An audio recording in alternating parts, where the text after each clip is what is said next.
Today we are going to be doing definitions.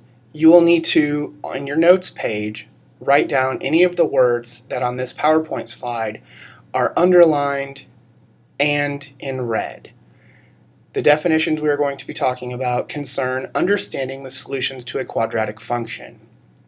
Roots of the quadratic, zeros of the function, solutions, and x-intercepts are what we will be focusing on. Roots of the quadratic. Roots comes from the square root. A quadratic function contains an x squared. We cannot have an a equal to 0, so we have to have an x squared. In order to find a solution, we often take the square root of that problem.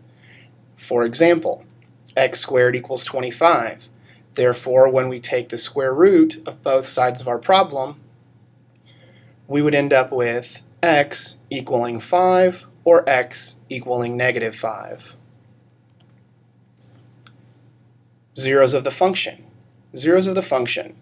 The value of x that produces a result in 0 for the function. Zeros of the function are often called roots. For example, the f of x equals x squared minus 4. If we put in the values of either 2 or negative 2 for x, for our function, the result or output would be 0.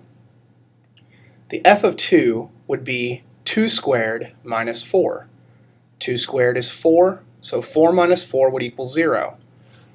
Same thing for f of negative 2. When we put in negative 2 squared minus 4 would equal 4 minus 4, which is 0. X-intercepts. If you remember back to when we began graphing quadratics, I know that was quite a long time ago. X-intercepts are the point or points where the graph, in our case a parabola, crosses the x-axis. These are often called the zeros of the function because they also result in zeros for the output. And as we remember, the output are the y values. It's a little bit easier to remember when we're talking about graphing.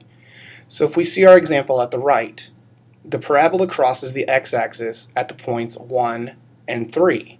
These would be the x-intercepts, or the zeros of the function. But as we just read, zeros of the function are also called roots. So we could call these x-intercepts, zeros of the function, or roots. I know what you're thinking. Wait, aren't those all the same thing then? Why are we calling it 3 different names? They are all the same thing. These are all solutions. All of these things are simply different names for the solutions to a quadratic function.